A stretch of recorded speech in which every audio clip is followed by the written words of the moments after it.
Hey, what's up guys? Today I am going to be delivering an in-depth analysis regarding Wizard101, one of the greatest video games of our generation.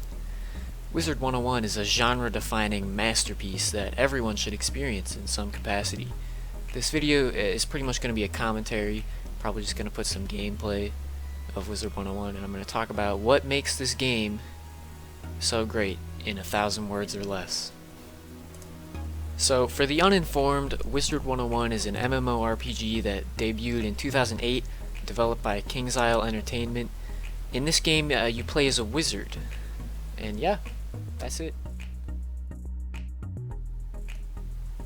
I have a very strong personal attachment to this game, and bro, I haven't even hit level cap or anything, because there's just an obscene amount of quests. There's way too many, and I have a crippling addiction to this video game.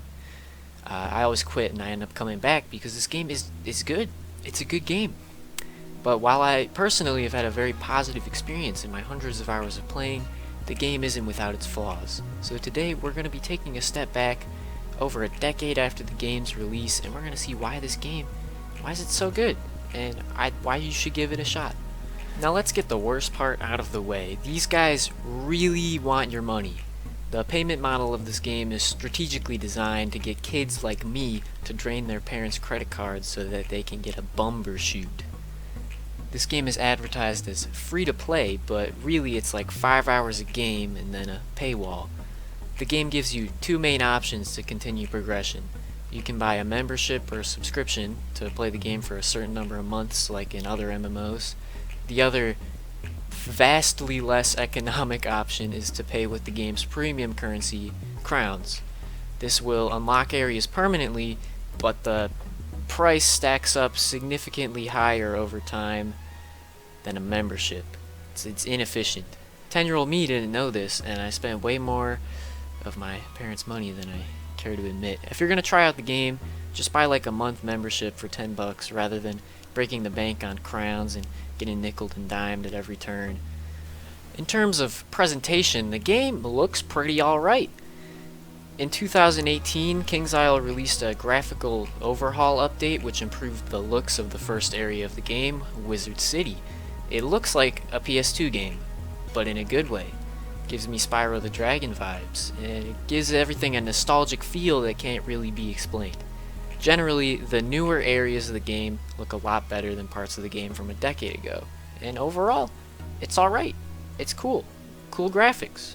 And they're making improvements every day. So the story is told through many quests. The quests are your standard MMO, go here, do this, kill X amount of enemies quests. But it works for this type of game. And they're really rewarding. You get XP, gold, equipment, all that good MMO stuff. And this game does it really well. And it complements the combat, which is the best part of the game. The combat is phenomenal. There are hundreds of spells that you can use for many different schools, which are pretty much the class system. When you create a wizard, you can choose from like 7 different schools. It's like Storm, Fire, Ice, Life, Death, Myth, and Balance. Each school offers unique abilities, and you have different spells. Ice wizards, like for example, have high base health and they have a lot of defensive spells. Storm and fire wizards have like high damage. Life wizards, they have a lot of healing spells, and yeah, so on. There's like a lot of diversity in play styles, and there's different ways to build your spell deck, which initially is pretty limited. You play to like level 10, you're a free to play player trying it out, you have like 3 spells. It's lame. There's no variance, but as you progress, the spells get cooler, and there's more variety, and it's pretty balanced as well. For the most part, I mean, Ice School's always been pretty busted, but the combat itself, it's alright. The RPG elements are easy to understand, yet hard to master. For like, you can equip different gear to gain different stat buffs and build those stats in a way that complements the way you build your spell deck and then your play style. Probably the only negative aspect of the combat is the animations, which as you can see, they're kind of long. They're neat cinematics, but they can get really repetitive, and they can kind of slow, they can kind of drag on the battles.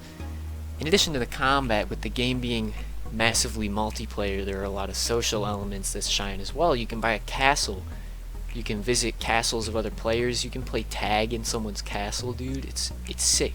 You can play like fire elf tag. You can turn people into fire elves, but it's like in your house and you can customize it. It's awesome. You can do like fishing, gardening, pet training, crafting.